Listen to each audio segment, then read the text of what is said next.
Universidad de Bellas Artes de Valencia. Y bueno, lo primero, agradecerles que hayan venido hoy en el día, acaban prácticamente de llegar y se van a ir cuando termine la sesión, o sea que yo creo que es de agradecer. Y van a presentar el Laboratorio de Luz, que es un laboratorio que está en la Facultad de Bellas Artes de Valencia y que funciona como un espacio de encuentro y de estudio y de investigación en torno a la imagen luz, y que creo que es muy interesante porque surge de la colaboración entre dos departamentos distintos, ¿no? El departamento de pintura, el de escultura y ahora algunos otros, ellos lo van a explicar muy bien, pero creo que eso era importante señalarlo, ¿no? Y bueno, son María José Martínez Pisón, que es la directora, ¿no?, del departamento o del laboratorio, Paco San Martín y Maribel Domènech. Y bueno, no sé si me enterar. Vale, gracias. Bueno, pues yo voy a contaros una breve introducción de cómo empezamos y cuáles son los orígenes un poco del laboratorio. Hubo un previo al nombre Laboratorio de Luz, que era Laboratorio de Luz y Color, y el origen está en José María Iturralde, que fue un poco el que lo montó, desde el 86-87. Ahí pues íbamos nosotras, más gente, a hacer un seminario sobre color-luz, y eso es un poco el origen en donde empezamos a articularnos un poco como un espacio que se situaba un poco en la frontera entre lo reglado y lo no reglado. Teníamos un lugar en la universidad, en algunos papeles aparecíamos como laboratorio, no existían los grupos de investigación organizados en la universidad, y nos dedicábamos a, yo diría casi como a hacer juguetes. Hacíamos lo que nos gustaba. Trabajábamos con la luz en procesos un poco que ahora iré mostrando, pero como comentábamos antes, no tuvo un origen como de declaración en una mesa en donde nos sentamos a decidir vamos a iniciar esto. Nunca hubo ese momento, sino que fue una situación rodada que fue ampliándose al principio con más colaboración de alumnos que terminaron la carrera y se fueron viendo, Andrea, Laura, y de esa situación no reglada fuimos observando que la universidad era un potencial que nos permitía principalmente posibilitar becas de investigación si hacíamos que nuestra situación fuera más reglada. Y entonces cuando el laboratorio se formaliza un poco más, sin dejar un poco ese origen abierto entre lo que era nuestro empeño de entender la producción artística como algo que va más allá y que trabajo en el taller. Estaba a medio camino entre la formación, entre la organización de exposiciones, entre la difusión de textos, que recogía un poco pues, inquietudes de quien ha terminado pues, hace poco y piensa que puede hacer muchísimas cosas. Y entonces se nos dio esa serie de circunstancias que hicieron posible que el laboratorio se materializara. Voy a mostraros algunos trabajos seleccionados y veremos cómo el principio es bastante en blanco y negro. Para eso le quitamos la palabra color cuando nos asumimos ya como laboratorio de luz. Y bueno, pues esta selección de estos trabajos tiene un carácter mucho más analógico, son como derivaciones de procesos fotográficos en donde trabajábamos con la luz, aunque el primero de ellos, vemos este pequeñito, gritante de sombra, era simplemente trabajar con la luz como foco, como iluminación. Esto es una exposición que se hizo en Artelecu y lo que habíamos era escrito en la pared un texto con pintura fosforescente, de manera que había un sensor eléctrico de los que hay en las casas de forma que cuando el espectador pasaba por dos zonas determinadas del espacio, apagaba la luz del foco y permitía el inicio de la lectura. No daba tiempo a leer y el foco volvía a no mostrar, sino a ocultar. Y empezábamos a cuestionarnos ese papel de la luz y lo visible, como el que muestra las cosas ocultándose o el que puede ocultar, y siempre en ese camino un poco de reflexión.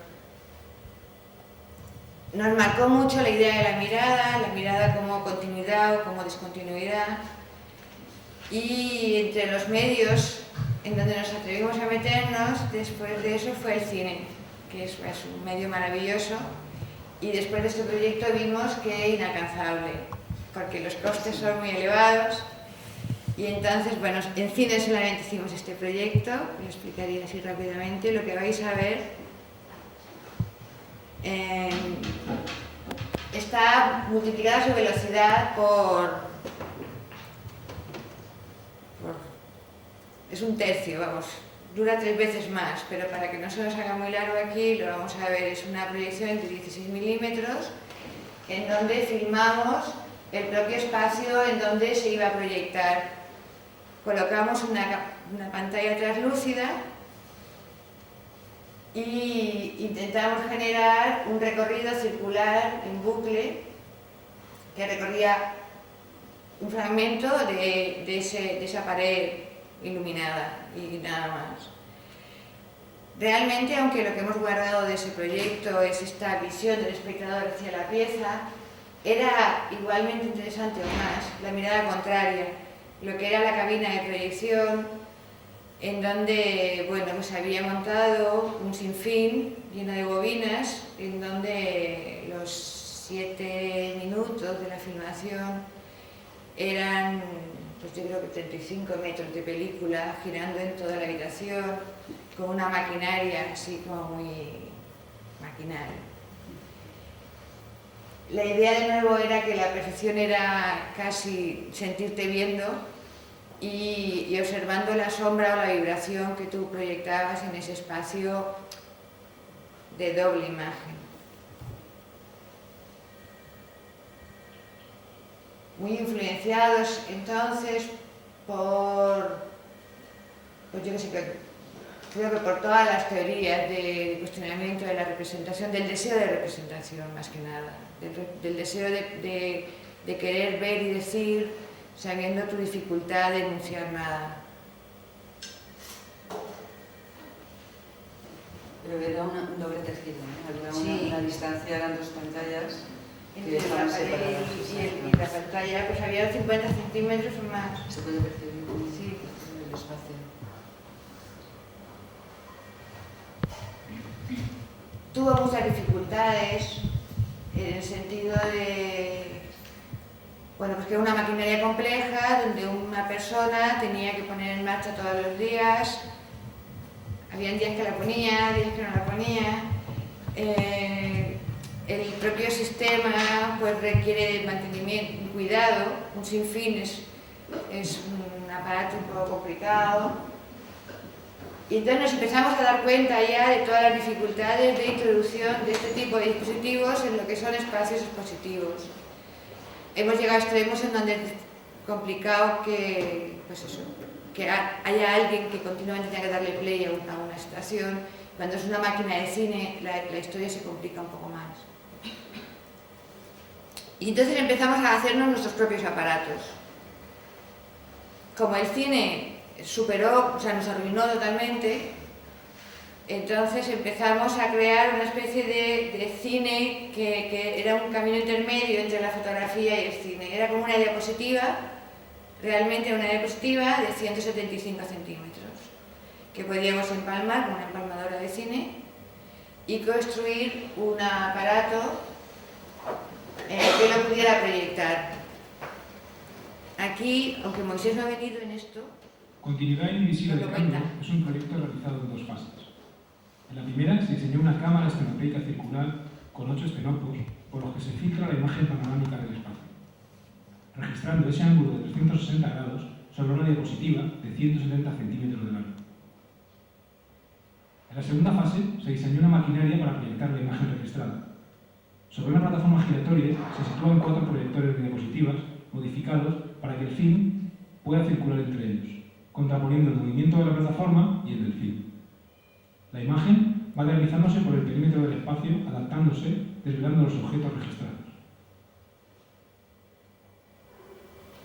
Este fue un trabajo que bueno, supuso un proceso largo de aprendizaje de motores, piñones, cadenas, engranaje, cálculos de velocidades, que en nuestro caso eran absolutamente empíricas, pero que sí que empezamos ya a movernos con maquetas hechas de madera y tal, a departamentos de motores de la universidad, a decirles, mire, tengo esto, va a estar girando, tengo un problema porque el cable se me hace un nudo.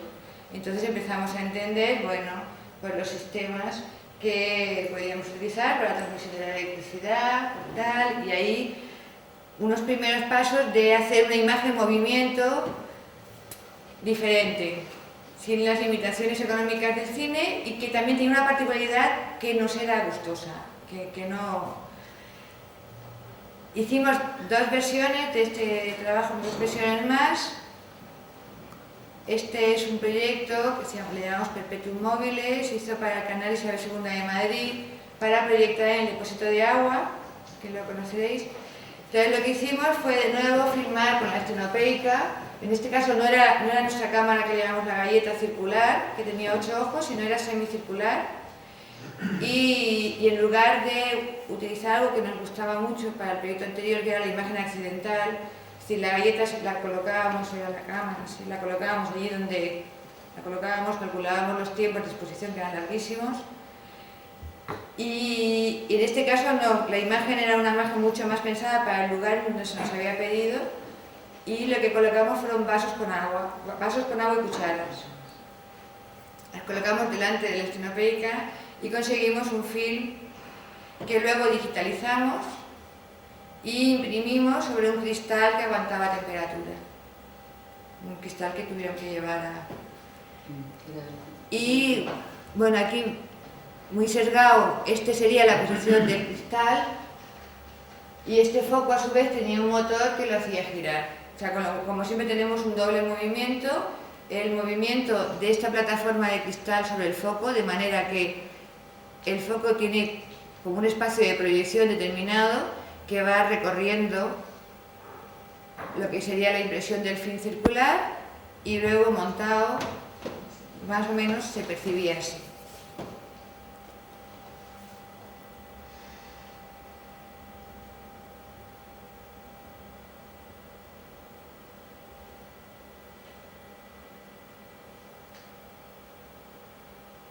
Hay siempre un intercambio de reflexión. Nuestra idea, pensamos que el espacio era brutal, que las connotaciones del depósito de agua son muy fuertes y en este intento nuestro de buscar situaciones de imagen, movimiento, recordamos una frase de Bergson en donde entiende el cambio como la disolución del azúcar en el agua. Utilizando como metáfora esa frase, intentamos reproducir como que esa cuchara metafóricamente podría remover el agua, ya no agua, del depósito.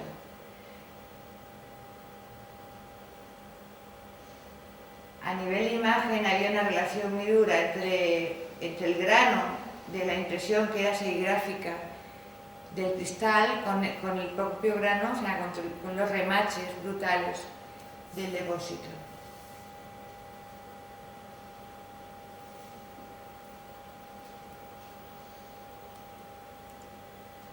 Y la tercera versión última es un poco más scalextric, en donde había una ligera variación de los primeros intentos. En lugar de hacer una película, hicimos 6 películas en un mismo espacio, subiendo la altura de la cámara, de la galleta, en 6 alturas diferentes. Ubicamos los 6 proyectores de manera que siempre hubiera el mismo objeto representado, básicamente en la misma localización, representada en los 6 proyectores, de manera que lo que nos iban reflejando con distintos ángulos, proyecciones grandes, pequeñas, circulares, enfocadas, desenfocadas. Eran esas mismas situaciones a 6 alturas diferentes. Lo que pasa es que este no lo tenemos en movimiento. No, este no lo tenemos porque lo firmó Canal No. Dijimos, no, ¿para qué vamos a firmar nosotros más? No, por favor. Esto no es así. No es así, además es un poco complicado, porque soy de ordenador.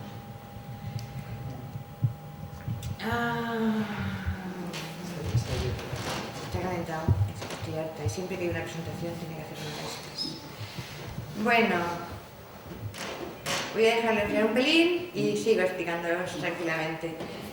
Esos primeros intentos nos llevaron a situaciones ya entre lo analógico y lo digital. Sí es cierto que en principio no había muy buen feeling con el vídeo.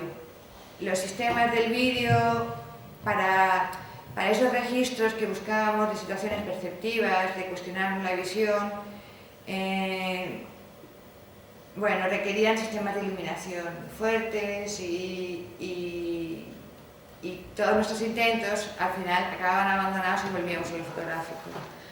Pero luego hubo una posibilidad intermedia entre el sistema fotográfico, la digitalización y la manipulación de esas imágenes digitales para poder activarlas en movimiento y llevarnos a una situación de imagen en movimiento. Voy a ver si no se enfada el ordenador. Ponemos cúpula de luz. Y lo podemos ver si no os lo explico tranquilamente.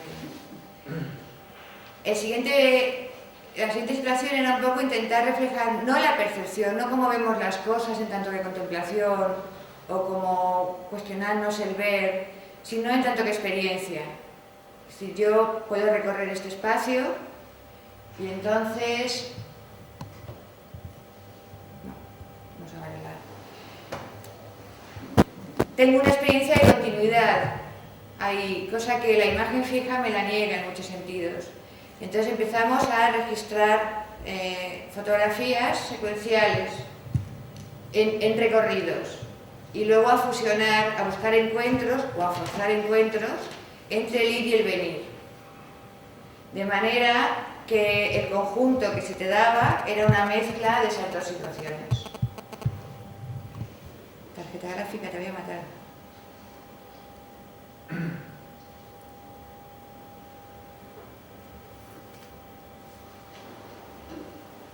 Esos encuentros entre la experiencia de las distintas imágenes fijas, lo que vimos es que no dependían tanto del medio en que lo representáramos como del concepto, con lo cual empezamos a hacer versiones.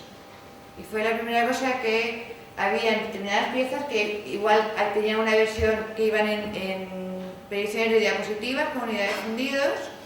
Tenía una versión vídeo, sin filmación vídeo realmente.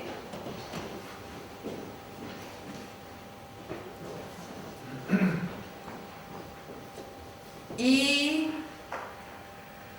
luego ya versiones que hacíamos con Flash, empezábamos ya a conocer algunos software que nos permitían entender esa animación que se situaba entre un sistema que sin fotograma realmente podía simular este cambio, solamente que al tratarse de acontecimientos que se producían en un espacio concreto, mantenían muchas referencias formales, cromáticas y de situación idénticas y nos permitían bien solapar. La primera prueba la hicimos en una casa del Cabañal, ahora hablaremos un poco más también de nuestra relación con el Cabañal. Y entonces había una casa que era simétrica, tenía dos ventanas exactamente iguales, una daba a la calle La Reina y la otra daba al mar. Y a esa pieza le llamamos Reina Mar, y era simplemente un recorrido que hacíamos de andar hacia una ventana o hacia la otra ventana. La situación era la misma, formalmente, y en el pasillo íbamos intercalando, si esto es la imagen, la dividíamos en 6 partes, y decíamos, estoy en el paso 1 hacia Reina, estoy en el paso 1 hacia Mar. pues 1A de aquí se va aquí, de aquí se va aquí, y por franjas las imágenes se iban comunicando. De esa manera fuimos uniendo lo que sería la experiencia del ir y el venir, sin saber nunca si vas hacia un lado o hacia otro, puesto que las dos situaciones visuales se te juntan.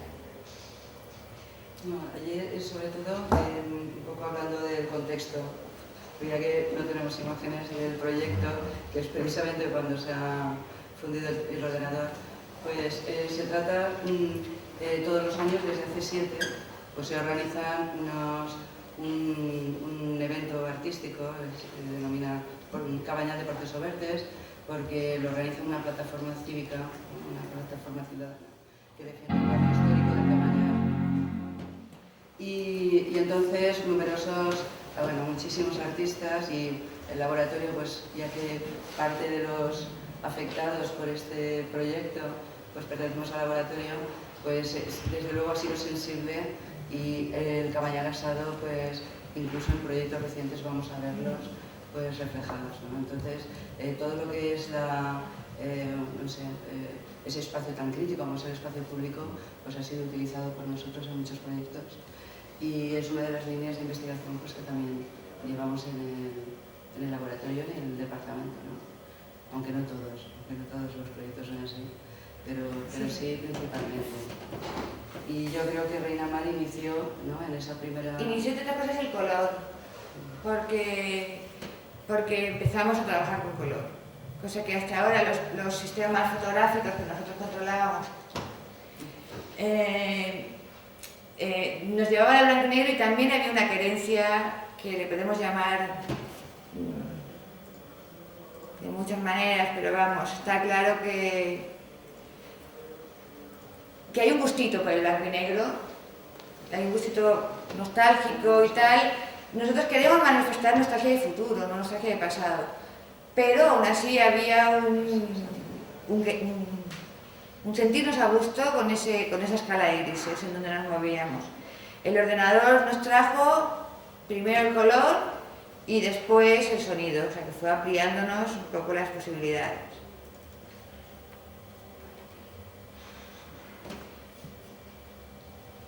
De ahí, los primeros trabajos que pudimos animar de alguna manera en Flash no planteaban la interactividad, y fue con el segundo proyecto de investigación que conseguimos del Ministerio, donde sí hicimos el esfuerzo de ya llevarnos bien con las limitaciones del vídeo, asumir que ese es su lenguaje y que hay determinados registros que él no puede. Vamos a ver un momento a Reina Mar.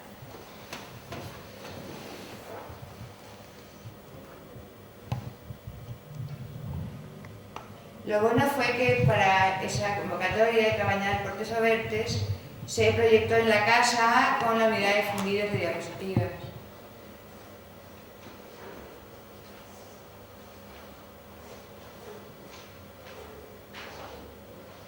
Hay momentos en donde sí se desvela forzadamente ese cruce entre el ir y el venir.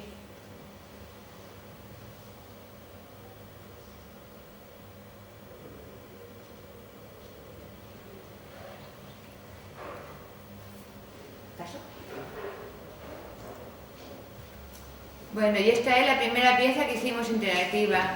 Se quedó con el nombre del número del proyecto y nos hemos acostumbrado a llamarla PB 970335. Aunque el tema que utilizamos para mover todo el sistema de interactividad se llama Idea, Imagen, Universidad. ¿Nos lo cuenta Moisés?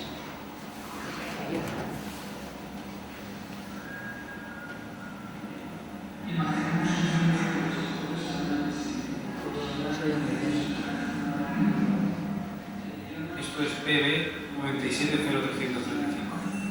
Es una instalación multimedia interactiva donde lo que hacemos es trabajar con estos sensores de presión que están conectados a unos microcontroladores, y esos microcontroladores están conectados a unos Pentium 3 bajo Windows, y lo que hacen realmente es coger de la una base de datos de 10 vídeos y al azar el ordenador va cogiendo esos vídeos y los va poniendo en la pantalla.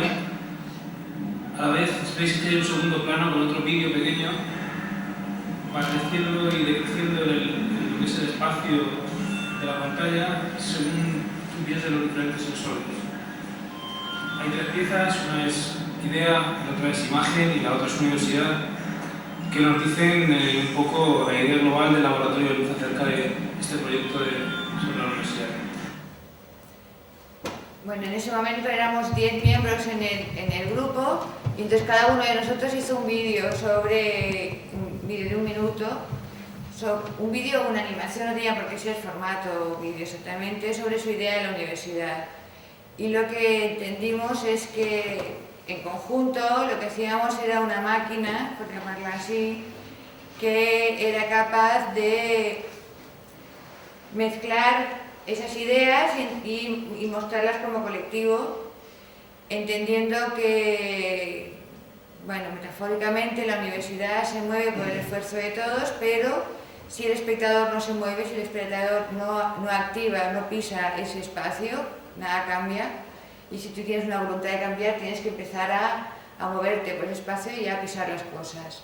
No siempre lo que se mueve es lo que tú esperas, no siempre el sensor que había delante de una pantalla era el que activaba esa pantalla, podía activar otra que quedaba no directamente a tu vista. Y había sensores que activaban el vídeo, activaban el sonido, modificaban los tamaños. Pero sí había un deseo de que toda esa estructura técnica de cambio fuera visible. Había una superficie de PVC que cubría los sensores eran simples, o sea, eran unas superficies metálicas con celos que al pisar se activaban y todo el cableado y era visible para que la gente pudiera ver que la técnica no supone ningún espacio, no sé, de magia, ni ensueño, ni de fascinación de nada, sino que es una transmisión de energías que tú la puedes ver. Te odio, ordenador. Es un desastre, yo lo veo. Es un desastre. Bueno, no pasa nada. Estos proyectos que mantenían un poco la idea de juego en principio, tenían una relación muy directa con nuestra experiencia. Nuestro primer intento de interactividad, ¿cuál era? Bueno, pues que yo sé, cuando él quiere, llevarme bien con el ordenador por medio del teclado. Entendimos el suelo como un gran teclado y simplemente destripando muchos teclados aprendimos a sacar del circuito del teclado las líneas suficientes de cable para que todo ese espacio se pudiera articular por medio de sensores de presión que funcionaban como teclas. A partir de ahí empezamos a aprender mucho más de maneras distintas de poder interactuar y se nos ocurrieron otras situaciones en donde uno toca para activar cosas. Entonces, bueno, pues en una conversación surgió la idea de una batería.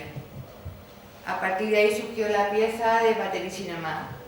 Siempre hay una difícil relación entre el audio y el vídeo, de sincronización del sonido, y se nos ocurrió que para poder experimentar esas relaciones de interactividad, jugar con un dispositivo físico que era una batería.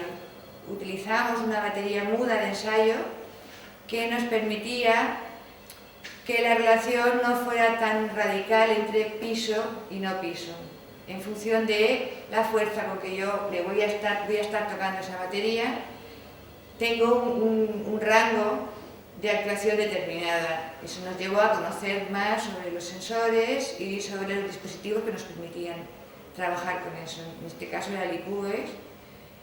Y hicimos de nuevo distintas versiones para esa pieza.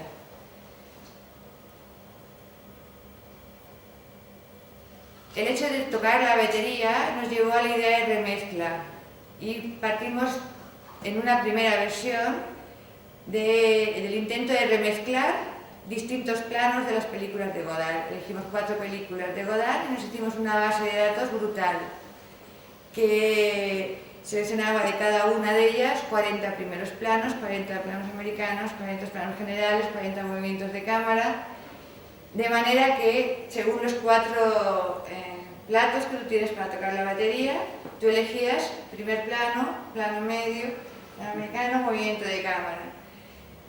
Esa acción tú la veías como se iba archivando y en el momento que le dieras al bombo te mostraba la película remezcla que tú habías hecho de la base de datos de Godard. A nosotros nos gustaba esta idea de ir ordenando, pero lo cierto es que notamos que el espectador necesitaba una relación mucho más directa.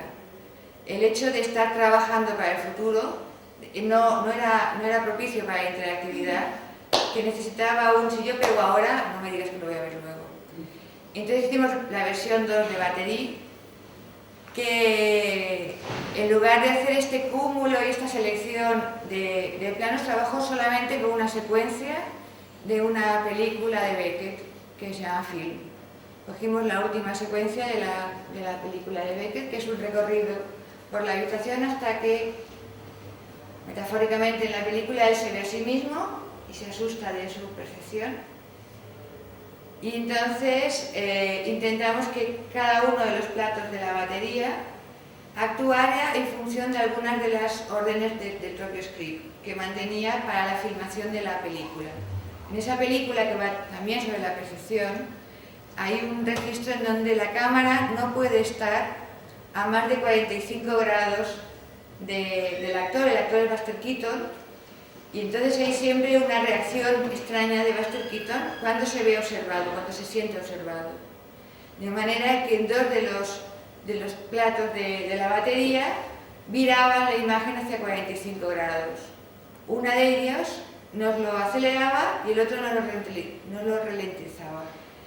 Si alguien estaba sin tocar un rato, todo aquello volvía a una misma situación temporal, de manera que tú veías la secuencia en los 4 monitores acorde a la vez. En cuanto empezabas a tocar, lo que hacías era diversificar los tiempos de esa misma secuencia y alterar los puntos de vista modificados de la imagen. Después de Batterie Cinema hicimos otros proyectos. On-Off, que sí que es un proyecto divertido, en el sentido de que en su propio proceso decidimos parar. Era un proyecto más complejo en planteamiento, pero que al final se quedó simplemente como una pantalla translúcida, un proyector de vídeo y una cámara muy pequeñita, ubicada de manera que el proyector invertía la imagen que recogía la cámara. Y se mostraba como un espacio de presentación para el espectador, un espacio abierto donde el espectador se veía a sí mismo de forma invertida y podía jugar. En el momento en que se acercase a la pantalla se hacía más pequeño, si se alejaba de la pantalla se hacía más grande, lo que estaba a la derecha se ponía a la izquierda, su posición, por ejemplo, de cara a la pantalla era en este sentido, pero su imagen era contraria. Y según los espacios en donde se ha mostrado, bueno, pues ha habido distintas reacciones del público o de los usuarios.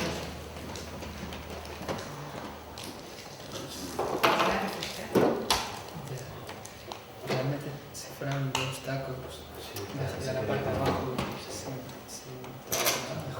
si tuvierais 2 CDs. Da igual. Entre la palabra y la imagen nos vamos a ir apañando poco a poco y luego lo comunicamos. Lo que haremos es que cada vez que se enfríe, lo veremos, cuando seguimos hablando. Bueno, ahora veremos un fragmento de On-Off que realmente es un proyecto que veremos que ha dado pie a otros proyectos posteriores. El concepto nuevo que introduciría sería el de circuito cerrado, que después hemos estado ampliando en otros proyectos. Aquí en On-Off lo que hicimos fue empezar a trabajar con circuitos cerrados y una cuestión también de autopercepción del espectador, a modo de espejo, un poco sí. espejo distorsionado. una alteración de la idea básica de la imagen espejo, que bueno, tiene que ver con el origen un poco de toda la pintura, pues aquí se retoma y se altera. A partir de estos proyectos ha habido un paso en la planificación de los proyectos y también en nuestra formación. Es decir, lo que hemos visto es que el LABO, gracias a estos proyectos de investigación, ha tenido la posibilidad de ofertar becas de FPI o FPU e incorporar becarios al grupo, y estos becarios han sido en gran parte los que han propiciado el que no nos detengamos en un momento, sino que sigamos adelante y ir renovando todas las estructuras técnicas y mentales que estábamos utilizando. Vemos un poco de on-off.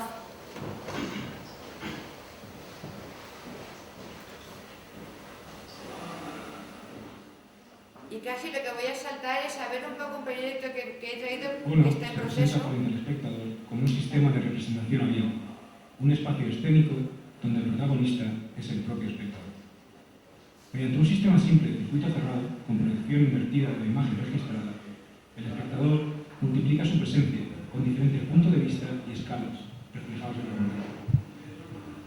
Uno invierte los parámetros de percepción, contraponiendo lo lejano y lo cercano, lo grande y lo pequeño, el anverso y el reverso del acontecimiento que se realiza en ese espacio de retroalimentación audiovisual. En una interfaz gráfica entre distintas conversaciones que hemos grabado a gente del barrio. En todas las conversaciones pregrabadas había una silla vacía, colocada en el mismo sitio con respecto a la cámara, de manera que cuando se proyecta, el espectador ocupa ese lugar. Era un intento metafórico de invitar a la gente a participar. Porque, recordáis, llevábamos 3 años luchando, peleando por la historia del barrio, por la historia del Cabañal, y era un día que marcaba un poco un hito, es decir, era hasta ese día marcaba un antes y a partir de ese día era un después. Corríamos el enorme riesgo de ese día quizás de venirnos abajo, pero en fin, todo se planteaba alrededor de esa historia, ¿no? Era un día importante porque además era como empezar otra vez de nuevo, ¿no? Podíamos haber quedado ahí porque el plan se ha aprobado, porque nosotros podíamos estar como un poco vencidos, y fue totalmente lo contrario, fue como resurgir, salir más fuertes, salir en prensa, salir en televisión y salir reforzados por todo lo que es la opinión pública. Ese punto fue muy importante porque de alguna manera tuvimos suerte. La televisión retransmitía en directo toda aquella historia, con lo cual nuestros alegatos y nuestras...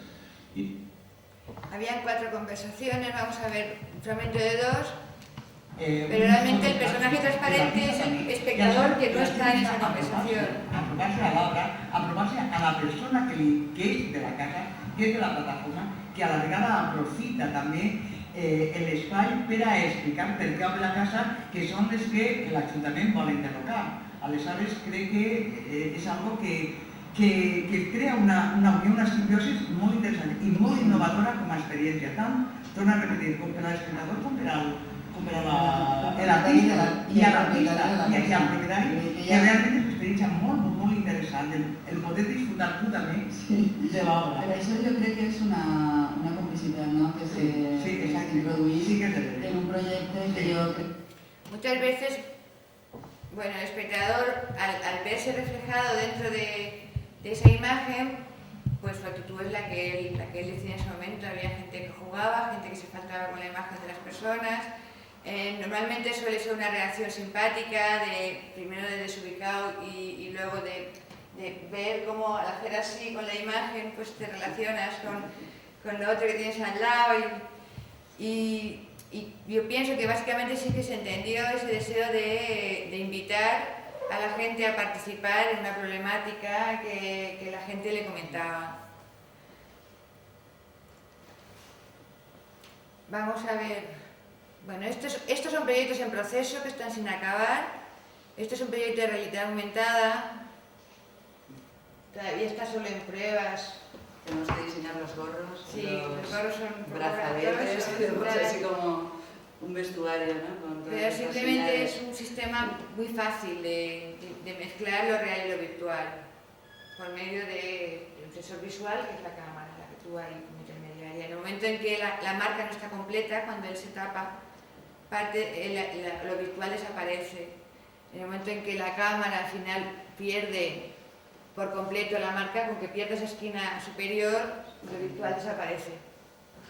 Tiene que ver, y eso que sí que es cierto, que la luz que tenemos en el lago pues no es muy buena para esto. Requiere de un contraste y de una limpieza de luz que aquí no se da, pero para las pruebas. Todo esto son los proyectos en proceso que tenemos que finalizar como en 2 años. Y en este vamos a ver varias versiones. Vamos a ver desde la más actual hasta las más en principio.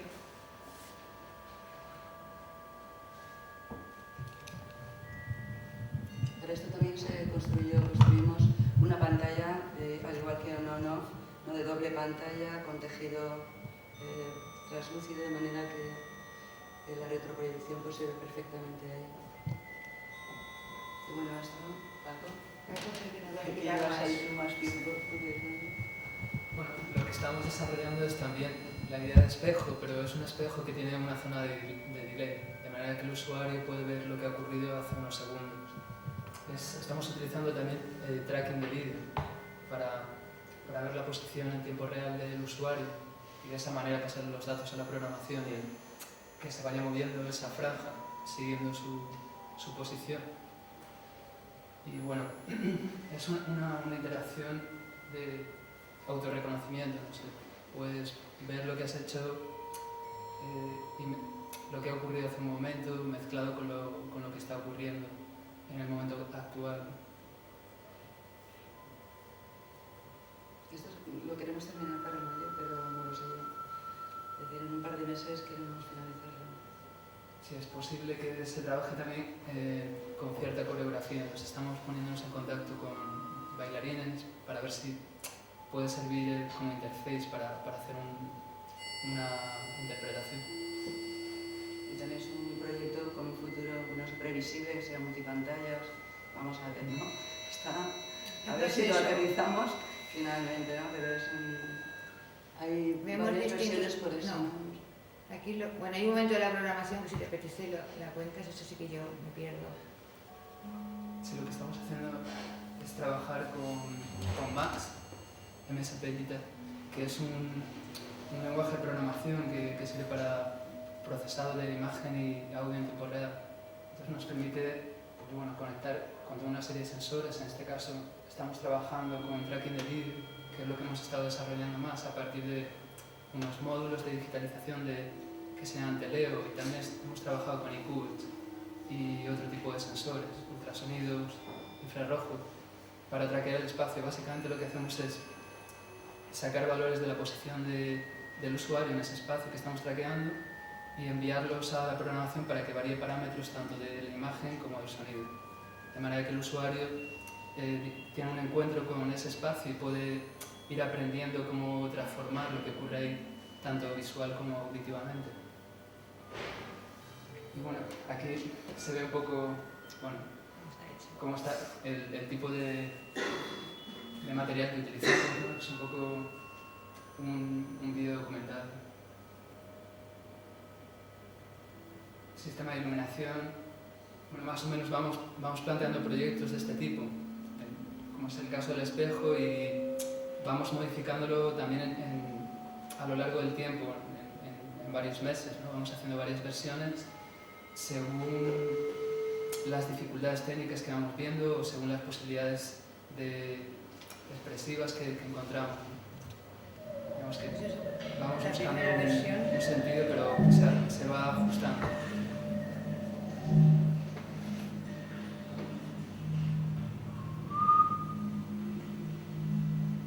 Sobre todo cuando intentamos hacer un vídeo documental es cuando nos aparece o cuando podemos visualizar bastantes problemas de los que tiene el interactivo. porque bueno, al principio es casi imposible adecuar todo el sistema, ¿no? Porque hay demasiadas partes que tienes que juntar, tanto de la programación como de la escenografía, la posición de las cámaras. Y de esa manera también, haciendo cada X tiempo como un intento de puesta en escena o una muestra, es cuando podemos ver más cosas que funcionan tanto correctamente como que hay que cambiar, ¿no? Y de esa manera seguir trabajando. Y habría una primera fase de este proyecto, que esto es en nuestro propio espacio y sin acondicionar mucho. Bueno, tenemos un problema tremendo el grupo porque no tenemos espacio para la práctica, ¿no? Para la puesta en marcha de los proyectos. Sí, a nivel de lo que pueda ser programación, es un espacio amplio, pero dependemos del plató de fotografía que nos lo cedan para hacer la comprobación, y finalmente hemos encontrado un espacio fuera de la universidad, que es la Casa de la Palmera, en donde ahora sí que está instalado un espacio para la puesta en práctica de todos los proyectos, y ahí quedan y se puede ir avanzando muchísimo mejor. Sí, para un proyecto de este tipo que tienes que hacer muchos ajustes y muchas variaciones, pues aparece la necesidad de tener fijado los soportes, la pantalla con unas dimensiones muy grandes y tenerlo todo conectado para ir a partir de eso poder ir ajustando. Entonces, pues eso, lo montamos en el taller este y lo tenemos ahí, constantemente estamos modificando. De otra manera era la imposibilidad de seguir de una forma natural el proceso, ¿no? Porque tenías que montar y desmontar según las posibilidades que tenías de espacio para hacerlo, ¿no? O si en ese día podías conseguir el material. Más o menos hemos conseguido juntar un equipo en un espacio de manera que durante meses llevamos a cabo las pruebas y podemos llegar a unos ajustes bastante precisos. Estas son como las primeras pruebas que hicimos, sobre todo con Polo. Para mí es muy importante porque nos hemos encontrado que, aparte de todo lo que son las herramientas muy potentes de programación que estamos utilizando para controlar el vídeo en tiempo real y toda la digitalización a partir de sensores, el problema de la iluminación, que era un poco lo que hemos visto al principio, que era más o menos el trabajo de laboratorio, que era un trabajo muy limpio, con luz, o sea, un foco que está mostrando, aquí se ha vuelto como algo casi básico, ¿no? La iluminación es casi el mayor problema que tenemos en este tipo de instalaciones, ¿no? Esa iluminación nos permite que el traqueo del espacio, sobre todo a partir del tracking de vídeo, sea más o menos preciso. Esa pantalla que está en la que se ve representado el usuario tenga una luminosidad lo suficientemente potente como para que la relación entre la imagen y su propia imagen y él sea efectiva en cuanto a contenido. Y estamos volviendo bastante a sacar los focos y a ajustar muy bien la luz, ¿no? A trabajar en ese sentido. Aparte de todo lo que vamos añadiendo en cuanto a posibilidades de programación y herramientas que vamos introduciendo, ¿no? Según los proyectos. Este proyecto también sigue un poco con la línea esta que comentamos de circuito cerrado, básicamente. Y bueno, y ya está. Esta es la página del laboratorio. Ahí tenéis bastante información sobre los proyectos que hacemos y nuestro trabajo. Creo que no. Pues habría que volver a meter la contraseña. Es que tengo que volver a poner la contraseña de esto. Pues sí, como antes ya sabía que lo Sí, habías cargado, pero no hay problema. Puede ser de papel. Sí, pues Ya está.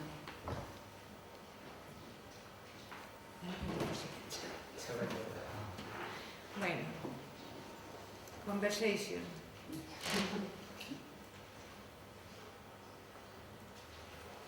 Bueno, yo tenía una pregunta. Cuando habéis hablado de los trabajos, habláis en plural, ¿no? Son proyectos que están desarrollados como mínimo por varios de vosotros, ¿no? En la página web viene siempre como un responsable o el director del proyecto Esos son los proyectos financiados.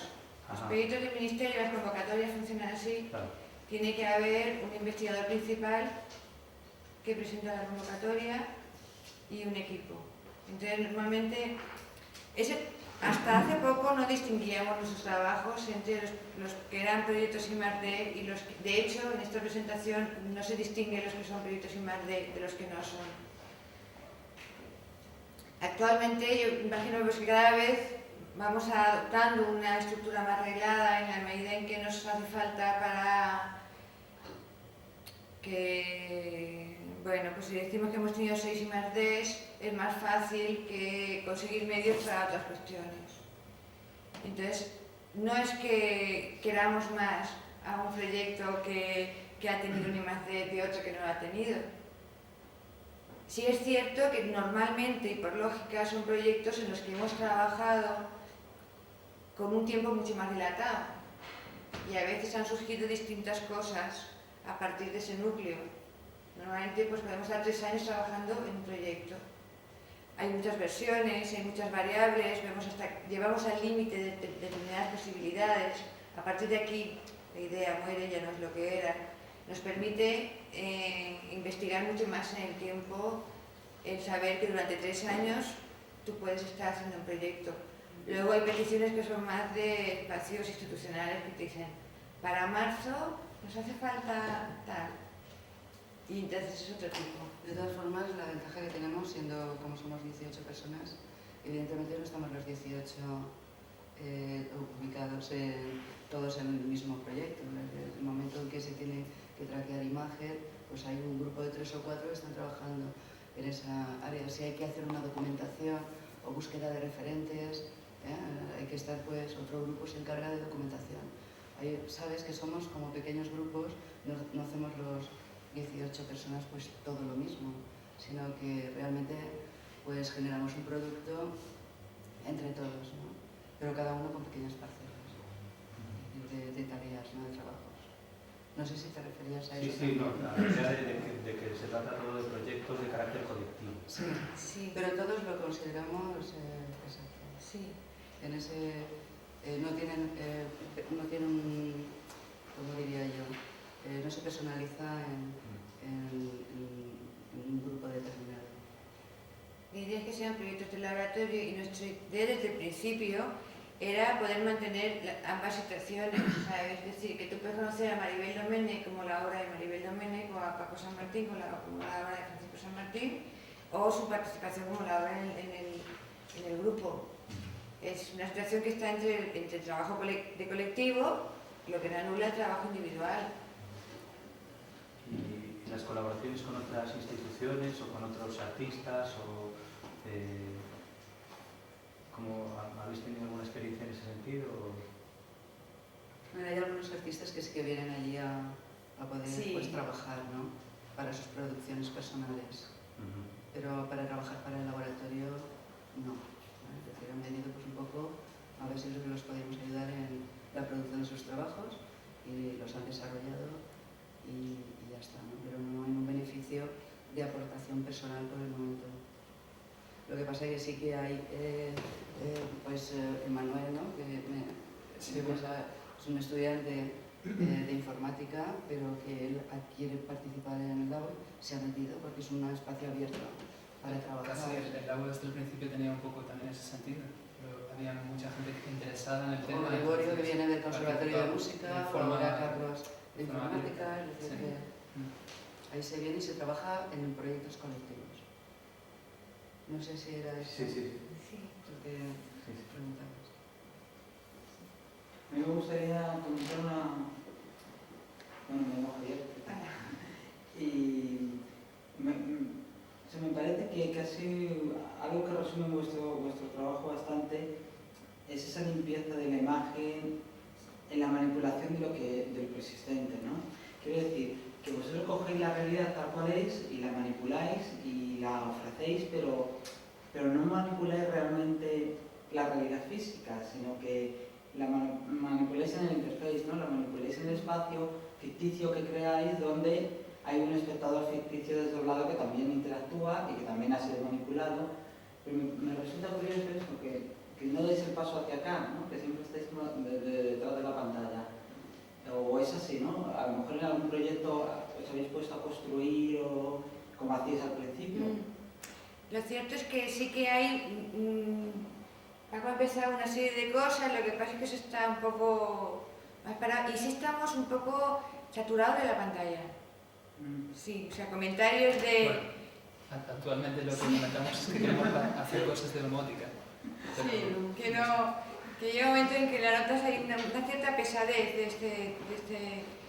Pero bueno, vamos a terminar lo que hay, porque no es bueno, yo creo que no es bueno dar saltos así, sacar resultados de lo que hay, entender bien ese proceso y tener ya las antenas para ver un poco a nivel de piel, ¿no? O sea, tú sientes que hay una necesidad de que realmente además estas dimensiones y estos te obligan a unos medios que a lo mejor empiezan ya a no ser tan justificables, ¿sabes? Que con otros elementos más de jugar, más estar así. Si acabas haciendo un tipo de trabajo que ya tiene un marco, sin darte cuenta está influyendo mucho el estar metido en una caja con una pantalla.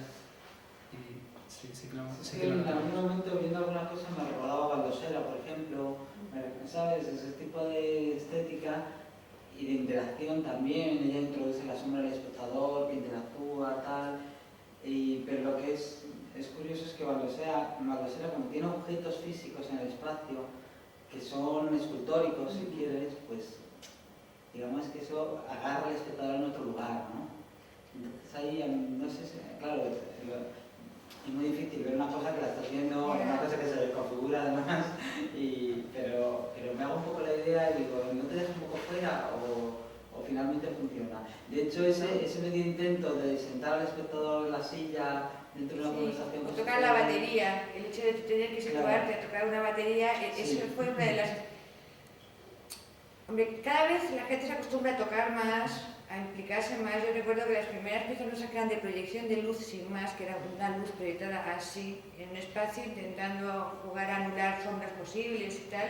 Y veías que el espectador no pisaba la luz porque hacía sombra, entonces no entraba. Entonces todo el mundo se quedaba así en torno a y no entraba. Poco a poco sí que los hábitos de estar en los espacios de expresión se cambian, ¿no? Y la gente pues sí que ya toca más.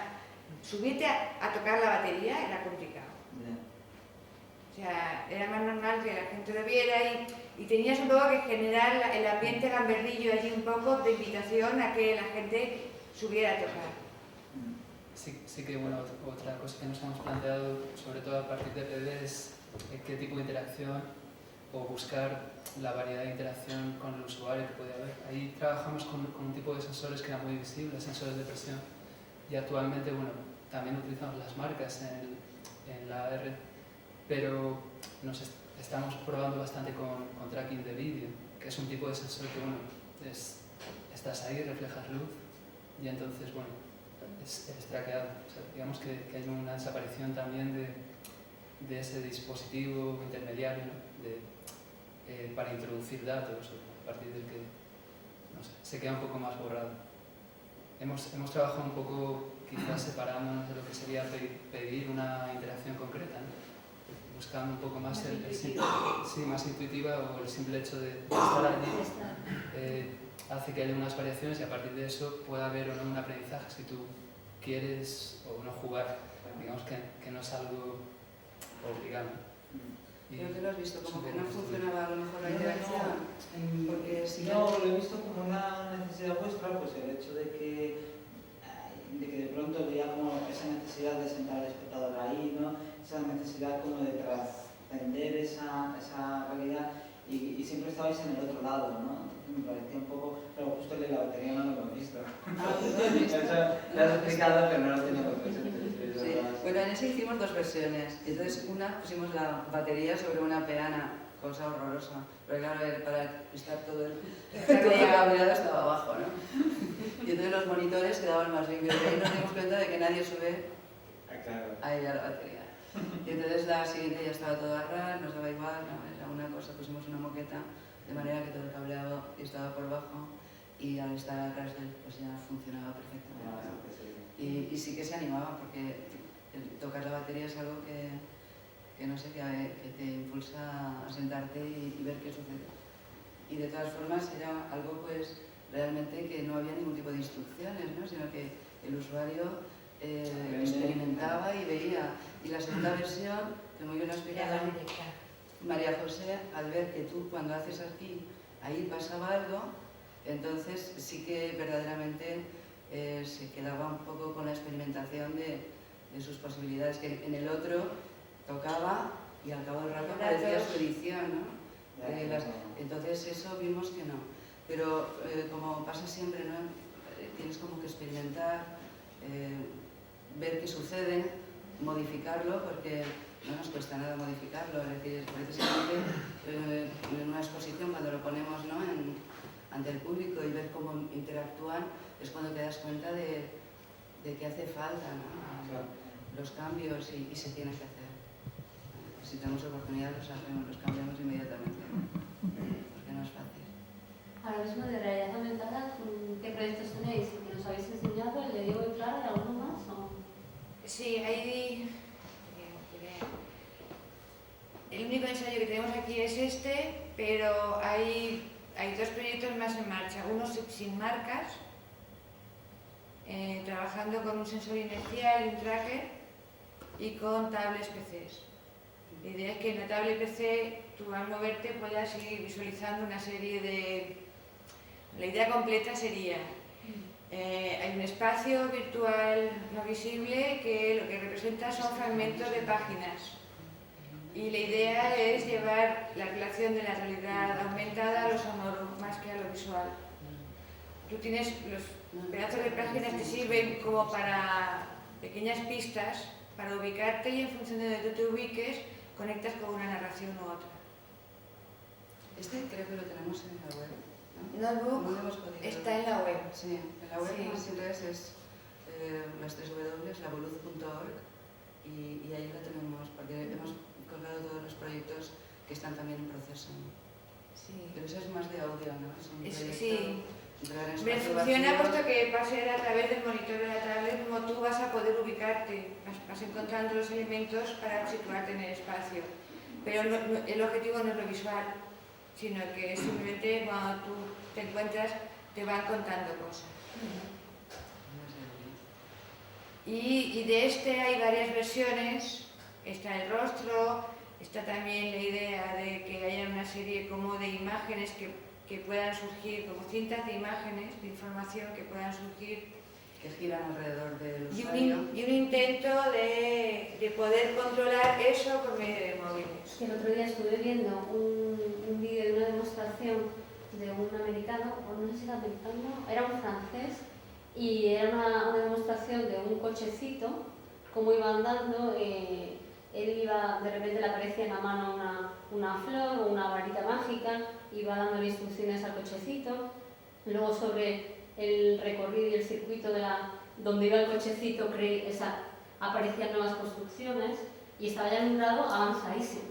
Pues a lo mejor os interesaba verlo, os lo puedo mandar, porque estaba ya en un grado porque yo por ejemplo he visto proyectos de Flavia Sparacino, de Digital Circus, no sé si lo conocéis, y estaba en un nivel un poco, pero esto ya es espectacular. Y él lo presentaba más, no desde un punto de vista artístico, sino desde un punto de vista práctico, desde un punto de vista comercial. Ya. Para hacer presentaciones. Realmente esta tecnología para nosotros tiene una ventaja, y es que no es costosa. Es decir, que tú las marcas te las imprimes en la impresora, y con tener una cámara pequeña, y el software es libre, es abierto.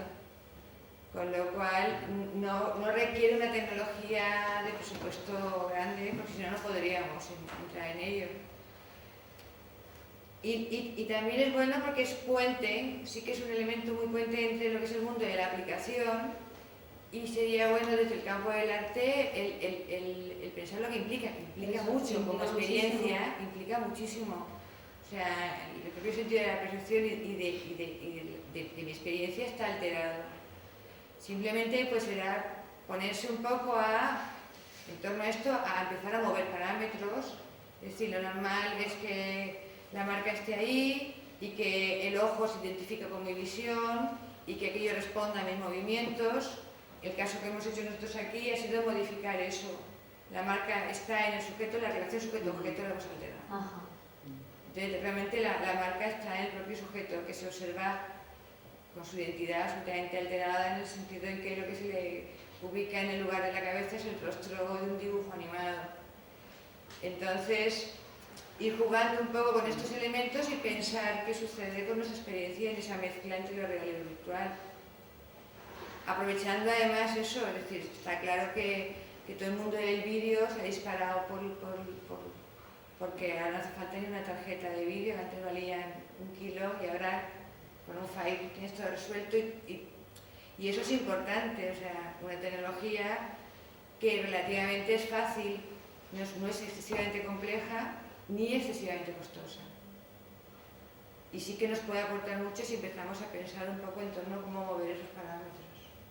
Nosotros la verdad es que estamos empezando, es el primer año que trabajamos con eso, pero nos parece muy interesante.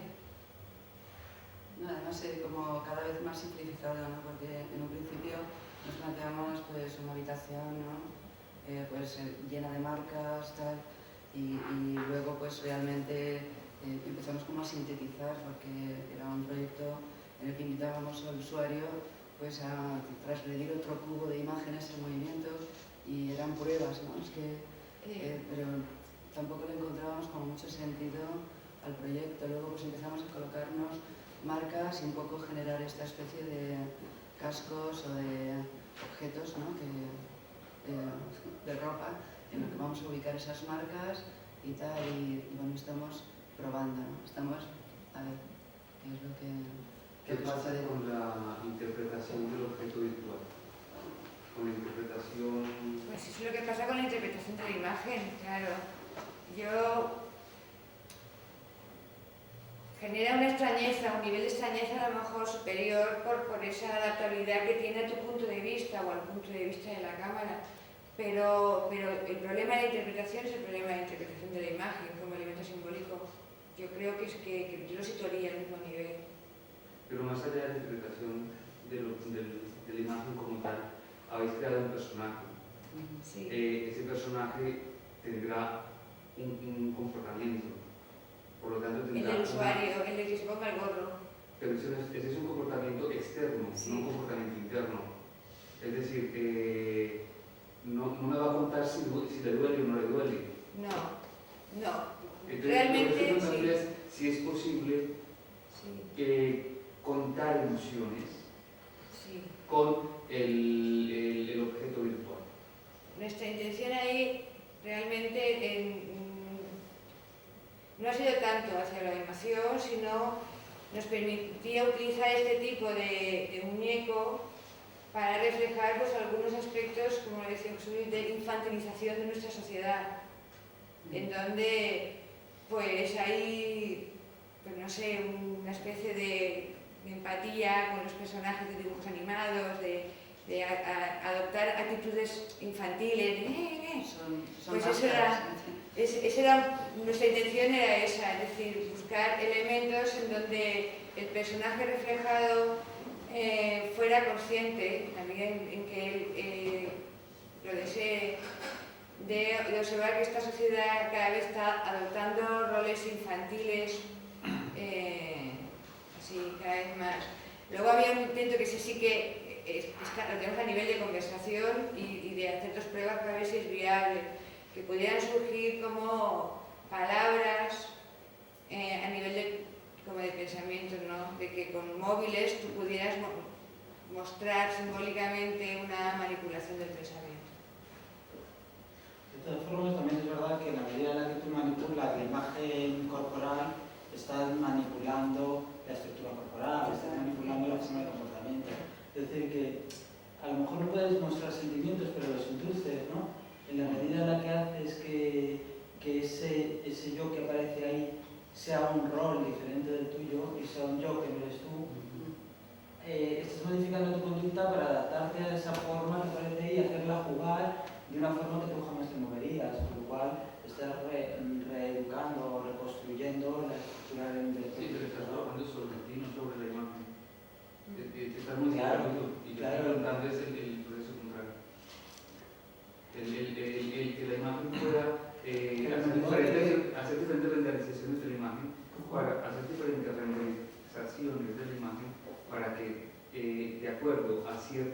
estados anímicos porque se pueda crear una interpretación virtual, de un tono virtual. Por ejemplo, porque siempre la misma cara, claro. Sí.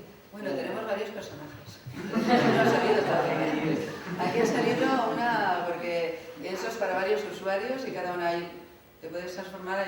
Hay algunas que son solamente la cabeza. Lo más difícil para nosotros era ver que si tú girabas seguías teniendo la misma identidad y si movías la cabeza, que eso no fue fácil. Los planos tienen que mantener una distancia fija, pero mientras que también tiene que ser flexible para hacerse la cabeza, que se lo ponga.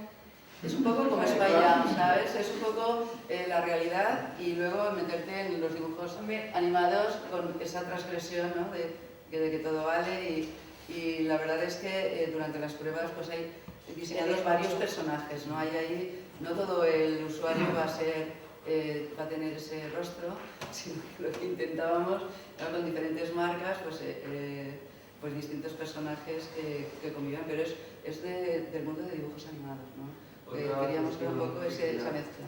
¿Habéis pensado en el último vídeo que habéis puesto en el tipo de iluminación teatral?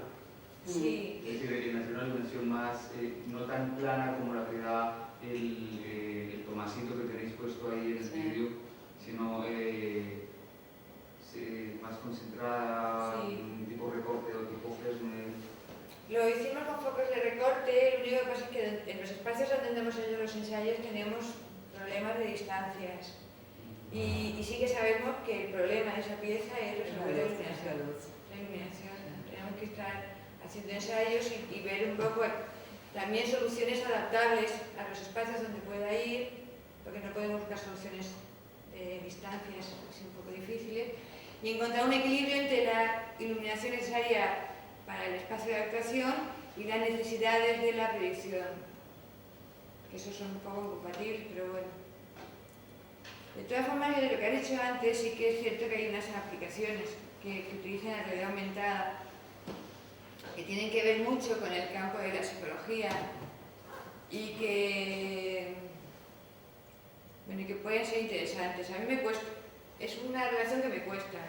De entrada no soy muy afín y me parece un poco artificial, pero sí que se generan entornos adaptables a determinados estados de ánimo, incluso para tener una eficacia terapéutica, o sea, contra las fobias o contra determinados elementos. Entonces sí que encuentres ahí una aplicación muy directa de situaciones de realidad aumentada.